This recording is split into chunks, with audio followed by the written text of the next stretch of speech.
अब हम लोग यहाँ पे ये देखेंगे कि अगर मान लो मेरे पास कोवेलेंट मॉलिक्यूल है तो उसका मैं डाइपोल कैसे देखूंगा। अगर मान लो ये कोवेलेंट मॉलिक्यूल है, कोवेलेंट मॉलिक्यूल, इसको हमने डाइपोल को इजी करने के लिए हमने दो पार्ट में क्लासिफाई किया हुआ है कोवेलेंट मॉलिक्यूल को। First molecule is called symmetrical molecule. First part is symmetrical, symmetrical molecule, and second part is unsymmetrical molecule, unsymmetrical molecule।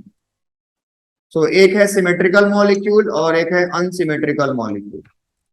सो अगर मैं सिमेट्रिकल मॉलिक्यूल के बारे में बात करूं तो सिमेट्रिकल मॉलिक्यूल में क्या होता है, no lone pair is present, कोई लोन पेयर नहीं होगा, no lone pair is present, कोई लोन पेयर नहीं होगा, और all surrounding atom is same,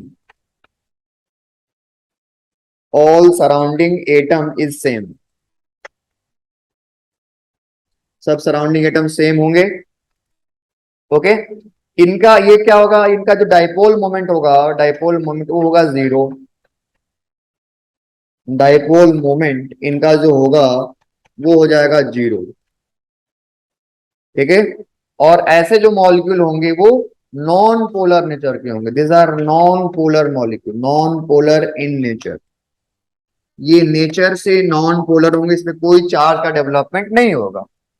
unsymmetrical molecule में ऐसे मॉलिक्यूल होंगे having at least one loan pair is present, at least one loan pair is present, एक लोन पेयर तो होगा ही होगा, और at least one surrounding atom, at least one surrounding atom is different.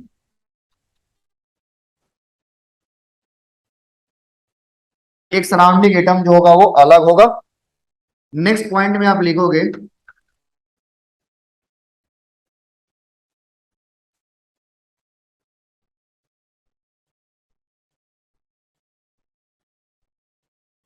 इनका जो डाइपोल मोमेंट होगा, डाइपोल मोमेंट वो नॉन जीरो होगा,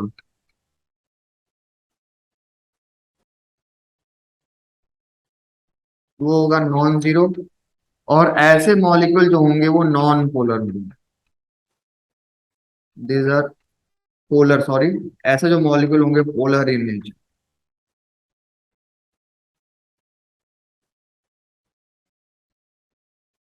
ये पोलर नेचर के मॉलिक्यूल।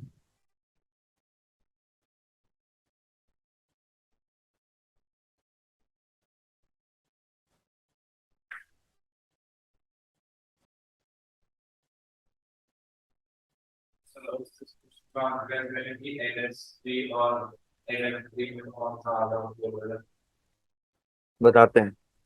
अब देखो, अब यहाँ पे अगर मुझे देखना है, पहले मैं ये चेक करूंगा कि मेरे पास जो मॉलिक्यूल वो पोलर है कि नॉन पोलर है। अगर मुझे ये देखना है, जैसे मान लो आपने एग्जांपल लिया CH4 का, आपको चेक करना है कि मॉलिक्यूल पोलर है कि नॉन पोलर है।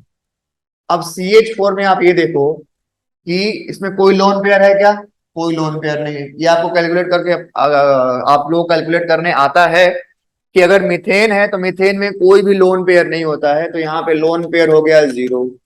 सराउंडिंग एटम सेम है क्या, तो जो सराउंडिंग एटम थे वो भी क्या है, सेम है। अगर ये दो कंडीशन फुलफिल हो रहा है तो आप 100% आप श्योर हो जाओ कि इसका डाइपोल मोमेंट क्या होगा, जीरो होगा, और एक ऐसा मॉलिक्यूल हो जाएगा नॉन पोलर हो जाएगा, ये नॉन पोलर मॉलिक्यूल हो जाएगा। पहली बात। अगर मैं इसका सेकेंड एग्जांपल लूं, जैसे मान लो अगर मैं NH3 का एग्जांपल मैं लेता हूं, तो आपको पता है कि इसमें बॉन्ड पेयर कितना होता है, 3, और लोन पेयर कितना होता है इसका, 1। तो अगर एक भी लोन पेयर आ गया, अगर एक भी लोन पेयर आ गया तो क्या हो गया, ये पोलर नेचर का हो जाएगा, तो ये हो जाएगा पोलर, और इसका जो डाइपोल मोमेंट होगा mu not equal to zero, मतलब ये पोलर नेचर का हो। अब आपने ये पूछा कि NH3 और NF3 में मैं कैसे कंपेयर करूंगा। ठीक है, देखो, nitrogen is more electronegative than hydrogen, and fluorine is more electronegative than nitrogen.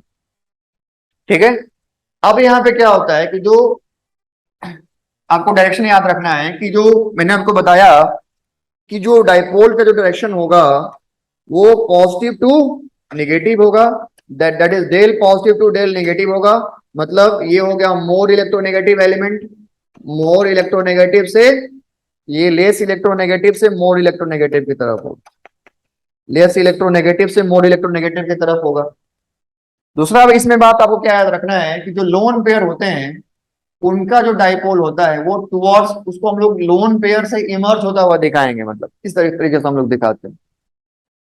अब यहाँ पे देखो, हमने एग्जांपल लिया NH3 का, हमने यहाँ पे एग्जांपल लिया NH3 का, ये एनसीईआरटी का क्वेश्चन है जो आपने पूछा, ठीक है।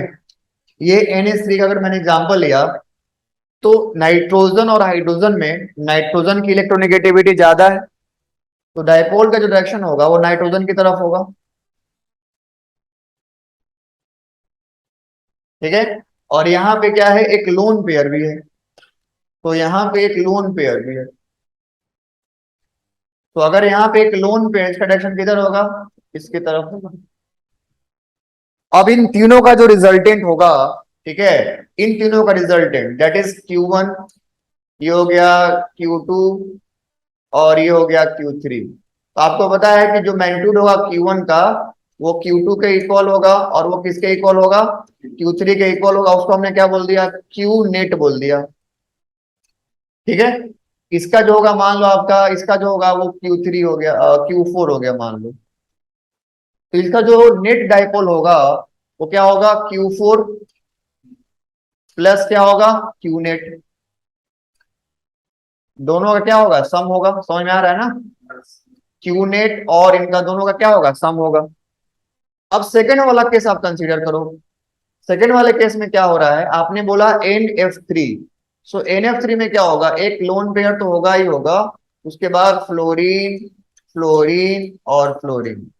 इस केस में क्या हो रहा है कि फ्लोरीन जो है ज्यादा इलेक्ट्रोनेगेटिव है, तो डाइपोल का जो डायरेक्शन होगा वो नाइट्रोजन से दूर जाता हुआ आपको दिखेगा, और ये लोन पेयर के डाइपोल का डायरेक्शन,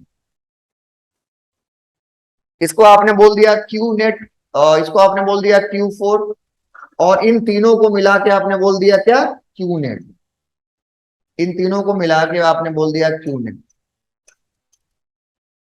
तो Q4 जो है वो ऊपर की तरफ जा रहा है, Q नेट नीचे की तरफ जा रहा है, इसका जो रिजल्टेंट होगा Q रिजल्टेंट वो कितना हो जाएगा, Q नेट माइनस, मतलब मॉड आप ले लो, mod of Q net minus Q4।